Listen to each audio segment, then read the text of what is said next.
मेरे प्यारे साथियों, नमस्कार।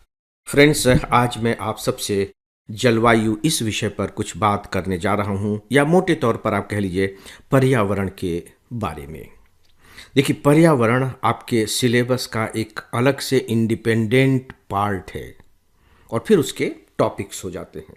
यदि आप पिछले 3-4 सालों के पेपर्स उठा करके देखें, चाहे वो प्री के हों या मेंस के हों, तो आप पाएंगे कि प्री में पिछले 3-4 सालों से पर्यावरण पर पूछे जाने वाले प्रश्नों की संख्या बहुत बढ़ी है। 100 में लगभग 10 प्रश्न, और मुख्य परीक्षा में 2-3 प्रश्न तो आते ही आते हैं। 100 में 10 तो आपको लग सकता है कि नहीं, काफी प्रश्न पूछे गए हैं, और हो सकता है कि 20 में जो 2 पूछे जा रहे हैं उनसे आपको लग रहा हो कि नहीं, ये ज़्यादा नहीं है। लेकिन मैं आपको सतर्क करना चाहूँगा कि ये जो 2 प्रश्न पूछे जाते हैं, ये आउट ऑफ 20 पूछे जाते हैं और मुख्य परीक्षा में पूछे जाते हैं। और आप जानते हैं कि मुख्य परीक्षा एक ऐसी परीक्षा है जहां एक एक नंबर से पता नहीं आप कितना चूक जाते हैं हाई रैंक पाने में, और पता लगा कि एक नंबर की वजह से ही आप लिस्ट से ही बाहर हो गए हैं। यह बताने का मेरा उद्देश्य केवल यह है कि आप पर्यावरण के विषय को अब एक बहुत इंपॉर्टेंट विषय मानकर चलें। और मैं जिस जलवायु की बात करने जा रहा हूं, डेफिनेटली वो पर्यावरण से ही जुड़ी हुई बात है। मैं जलवायु पर बात कर क्यों रहा हूं? दोस्तों, यदि आप अखबारों के थोड़े से भी गंभीर अध्येता हैं तो आपको ये मालूम होगा कि ब्राजील के बेलेम में COP30 की बैठक शुरू हो चुकी है, और यह बैठक 21 नवंबर तक चलेगी। ये जो बेलेम है, आपको जानना चाहिए कि ये कहाँ स्थित है। बता चुका हूं कि ब्राजील में तो है ही, लेकिन प्रतीकात्मक रूप से इसे अमेजन के क्षेत्र में रखा गया है। अमेजन आप जानते हैं, रेन्स फॉरेस्ट, वर्षा वन का सबसे बड़ा क्षेत्र, जिसे इस पृथ्वी का फेफड़ा कहा जाता है, लंग्स कहा जाता है। इतने विशाल वन है वहां कि पूरी दुनिया को वे वन ऑक्सीजन प्रदान कर रहे हैं। पहली बात, यह प्रतीकात्मक है। और दूसरी एक और भी महत्वपूर्ण बात है, प्री एग्जामिनेशन की दृष्टि से यह बात मैं आपको बता रहा हूं कि 1992 में ब्राजील में ही एक सम्मेलन हुआ था। क्या आपको उसके बारे में कुछ मालूम है? और देखिए, यदि आप तैयारी करते हुए 1 साल बिता चुके हैं और आपको 1992 में ब्राजील में हुए सम्मेलन के बारे में नहीं मालूम है, तो ये एक गंभीर मामला है। इसका मतलब है कि आपकी तैयारी सही तरीके से नहीं हो रही है।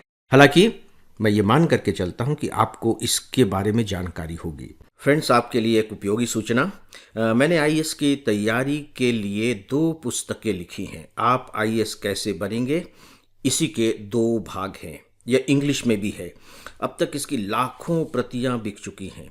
यदि आप अपने IAS के लक्ष्य के प्रति सीरियस हैं तो आप इन दोनों पुस्तकों को लाइट हाउस मानकर चलें, या आपके लिए एक प्रकार से मस्ट रीड बुक है।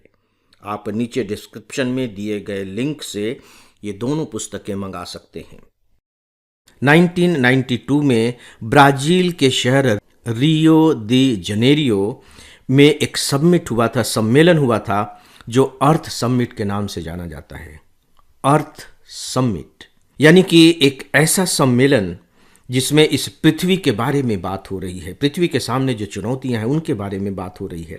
और पृथ्वी की चुनौतियों के बारे में जो बात हो रही थी वो युद्ध को लेकर के नहीं, परमाणु अस्त्रों को लेकर के नहीं, बल्कि जलवायु परिवर्तन को लेकर।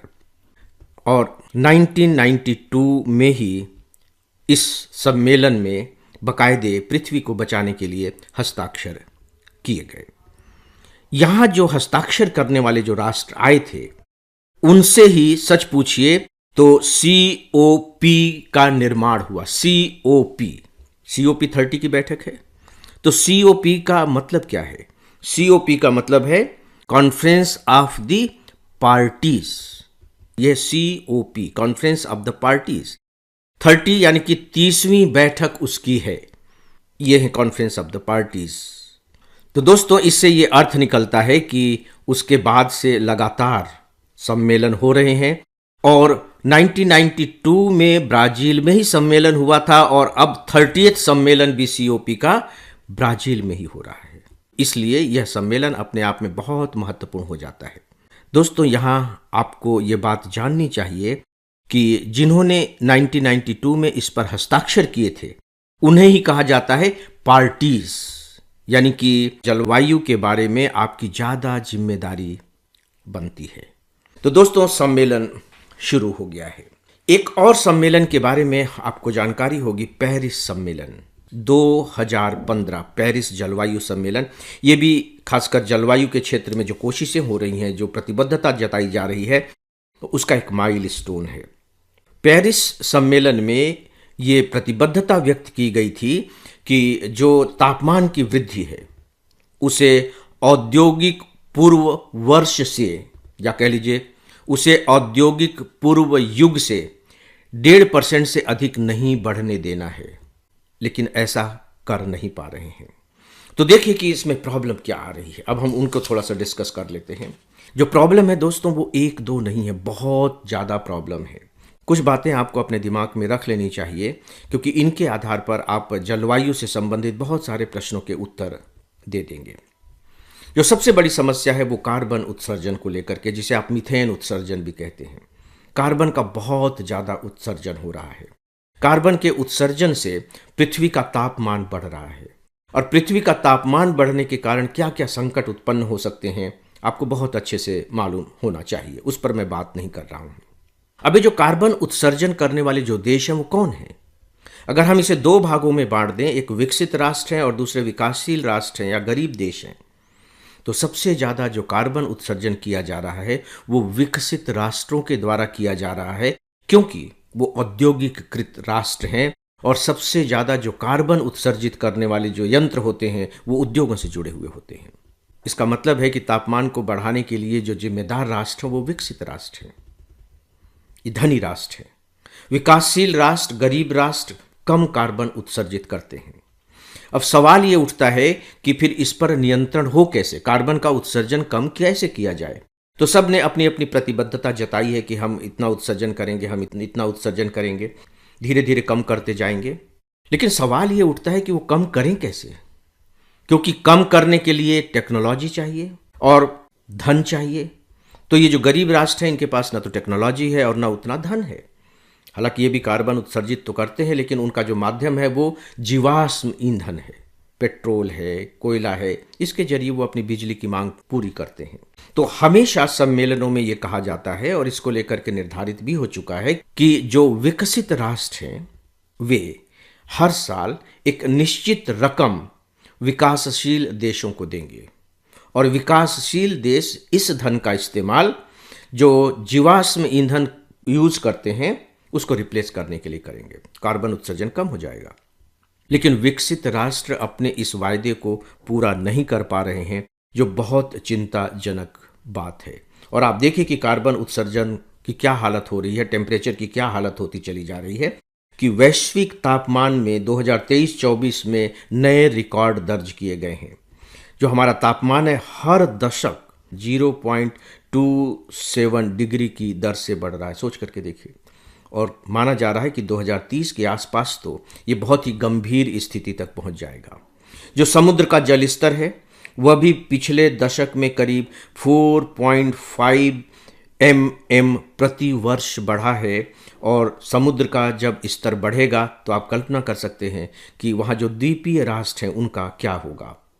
तापमान बढ़ता है, ग्लेशियर पिघलते हैं, ग्लेशियर पिघलने से समुद्र का जो जल स्तर है वो बढ़ जाता है। एक और बड़ा संकट, और संकट ये है कि आप जानते हैं कि ट्रंप साहब जब से राष्ट्रपति बने हैं तब से उन्होंने बाकायदे इससे अपने को विड्रा कर लिया, पेरिस सम्मेलन से अपने को विड्रा कर लिया है। वो मानते ही नहीं है कि जलवायु का कोई संकट दुनिया के सामने है, और यहाँ तक कि जो नवीनीकरण ऊर्जा के जो साधन थे उनके यहाँ, उसको भी उन्होंने रद्द कर दिए हैं। उनका कहना है कि नहीं, ये जो जीवाश्म ईंधन है ये बहुत अच्छा ईंधन है और इससे जलवायु पर कोई नकारात्मक प्रभाव नहीं पड़ता। अगर अमेरिका जैसा देश पेरिस समझौते से बाहर आ जाता है तो कल्पना करके देखिए कि अपने आप में ये एक नया संकट खड़ा कर देता है।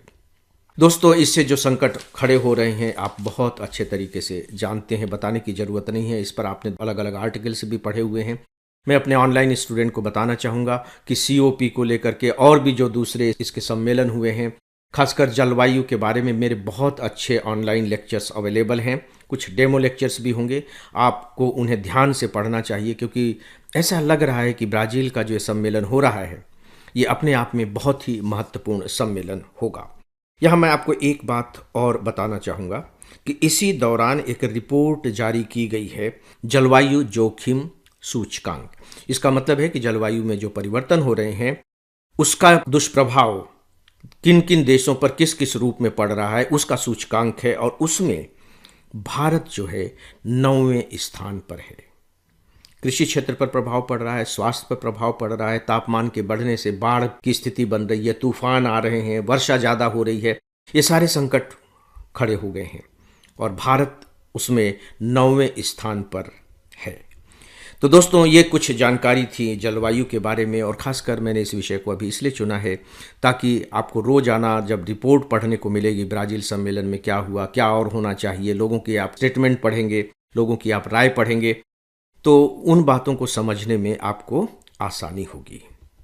तो फ्रेंड्स, इस विषय पर बस इतना ही, और इसी के साथ ही आज के इस डेली ऑडियो लेक्चर को समाप्त करता हूँ। नमस्कार।